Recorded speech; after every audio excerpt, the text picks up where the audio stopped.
ሰላም ቤተሰቦች ዛሬ ይዤላችሁ የመጣሁትኝ ለፓስታ፣ ለመኮሮኒ፣ ለሩዝ እንዲሁም ለፍርፍር የሚሆን ቆንጆ ስልስ ነው አብረን የምንሰራው። ሰብስክራይብ ያላረጋችሁ ሰብስክራይብ አርጋችሁ ቤተሰብ ሁኑ። ላይክ በማድረግ ብዙዎች ዘንድ እንዲደርስ አድርጉ። ወደ ቪዲዮ ሽንኩርቴን በዚህ መልክ ከትፍ ያለውኝ መጥበሻዬን አግዬ ሽንኩርቴን ጨምር ያለውኝ ሽንኩርቱ በራሱ እንዲበስል አድርገውና በራሱ በሰል ካለ በኋላ ዘይቴን ጨምራለሁ ማለት ነው። እንደዚህ መሰል እያረጋችሁ ሽንኩርቱ በራሱ ትንሽ ከለሩን ቀየር አድርጎ እንዲበስል ብናደርገው አሪፍ ነው። ያው በዚህ መልክ ዘይቴን ጨምሬያለሁኝ። እንደምትወዱት አልጠራጠርም። ቆንጆ ስልስ ነው አብረን የምንሰራው። እስከ መጨረሻው ቪዲዮውን ተከታተሉ። በዘይት እንደዚህ ሽንኩርቱን ጥብስ ካደረግነው በኋላ ቆንጆ ሆኖ ጥብስ እንዲልልን እያማሰልን ነካ ነካ እያደረግን ጥብስ ካለልን በኋላ በርበሬያችንን እንጨምራለን።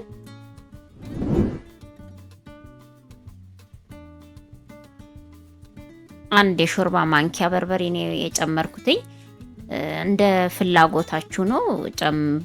በደንብ ጨመር ማድረግም ትችላላችሁ፣ መቀነስም ይቻላል። እኔ ግን ትንሽ ቀላ ሲል ስለምወድ ጠቃ ሲለው በርበሬ ስለምወድ አንድ የሾርባ ማንኪያ ነው ያደረኩት። እንደዚህ ከዘይቱ ጋር በርበሬው ጥብስ ማለት አለበት። ስልስ ሲሰራ ቁሌቱ ነው ቆንጆ ሆኖ መቁላላት ያለበት። ቆንጆ አድርጋችሁ ቁሌቱን ጥብስ ካረጋችሁት በደንብ ጣፋጭ ይሆናል። አንድ የሾርባ ማንኪያ የተፈጨ ነጭ ሽንኩርት ነው የጨመርኩት። አንድ የሾርባ ማንኪያ ነጭ ሽንኩርቱ ቆንጆ ያደርገዋል ጣዕሙን። አንድ የሻይ ማንኪያ ኮረሪማ፣ አንድ የሻይ ማንኪያ ቆንዶ በርበሬና አንድ የሻይ ማንኪያ ደግሞ የተፈጨ ዝንጅብል ነው የጨመርኩት።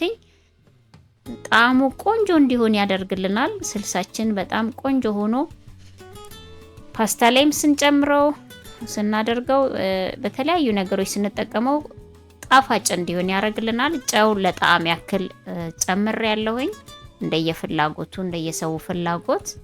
ቲማቲሜን በዚህ መልክ ከትፌ አዘጋጅቼዋለሁ። እንደምትመለከቱት ጥብስ ካለልን በኋላ ቲማቲማችንን ጨምረን እንደዚህ ማዋሃድና ቲማቲሙ ብስል እስኪል ድረስ ውሃ ጠብ እያረግን እየነካካን ቲማቲሙ ብስል ማለት አለበት። በደንብ ብስል ብሎ